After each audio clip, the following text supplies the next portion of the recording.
at www.arscss.org. Registration is under the event page, $25. Bring your family, bring your friends. It's a great cause. You have all that stuff memorized. She I did do. good. And kids walk free, so Okay, they can great. just purchase their T-shirt, but kids walk free. You should talk a little bit about how important it is to support it. And again, we've told the story several times on how you got involved with it, Correct. and how important it is for a lot of our children who don't have that support. Correct. And last week, I can tell you this. I went to Rare Disease Week at the Okay. Capitol, Okay. which was life changing for me because sickle cell is considered a rare disease. Anytime you have a population under 200,000, it's considered a rare disease.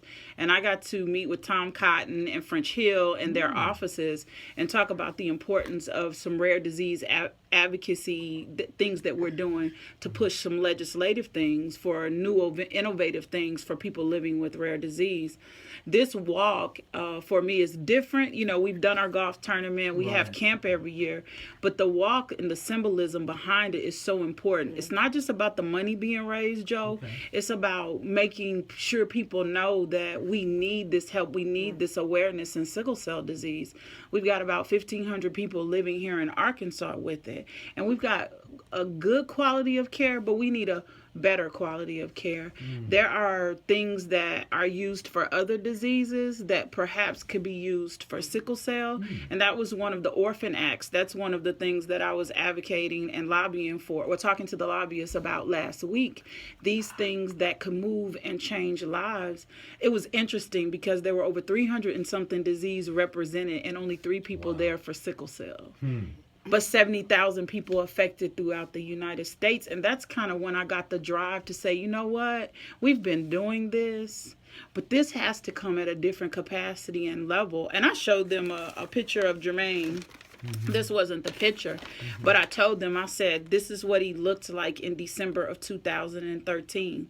And this is what he looked like in June of 2014, right before he died. And I said, this disease just isn't playing. It isn't kind. It isn't gentle. It doesn't care. You know, it doesn't care. And I showed them pictures of my kids and I said, this is what their life is like now without their dad. They can't get him back. Right.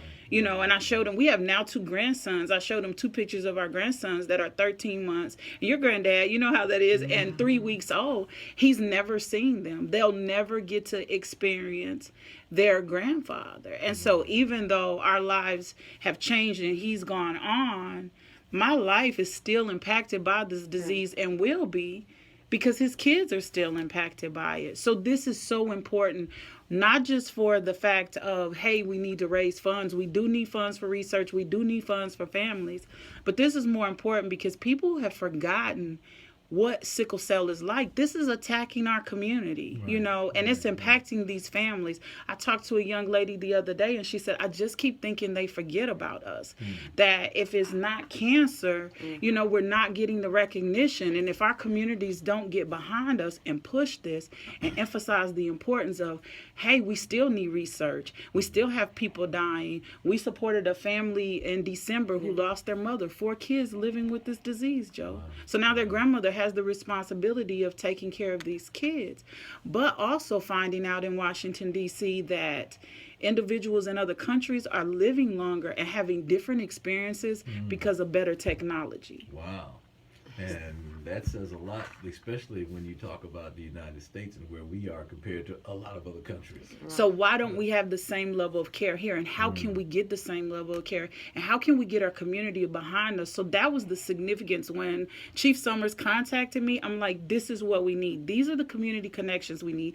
These are the people to get behind us to say, hey, this thing still is here. It's still impacting our communities. People are still living with it. I talked to Angela Mull at Children's Hospital, which is one of our partners, and she said, Lakeisha, I'm getting more and more families. She said, we actually have people coming into the state of Arkansas, because Children's is really good with treatment, coming and bringing their kids here just hoping that they survive, just hoping we offer them a better opportunity.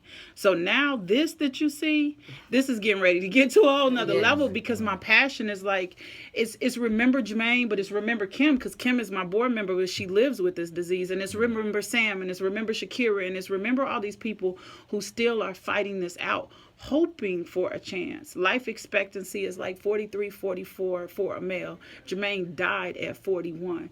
I want somebody else's kids to be able to have a better opportunity than we, because we forget about the adults too. But they need somebody behind them. They need somebody supporting them. They need somebody saying, hey, this isn't just about give us some pain medicine and go on, because that's what people stereotype. They need somebody that comes in and says, hey, our lives matter. I wanted to hashtag the other day, because people always say Black Lives Matter. I wanted to hashtag Sickle Cell Lives Matter. This is just not the end point of their life. And so this walk for me sets the tone that we're walking out sickle cell. We're putting this out in the public's view to know, hey, we need you to know this still is happening. This still impacts our community, and we need our community to get behind us. Okay. Again, if you're just joining us, we are talking with Lakeisha Johnson, the Executive Director of the Sickle Cell Support Services, and she brought board member Kimberly Lee with her. And big event that's coming up,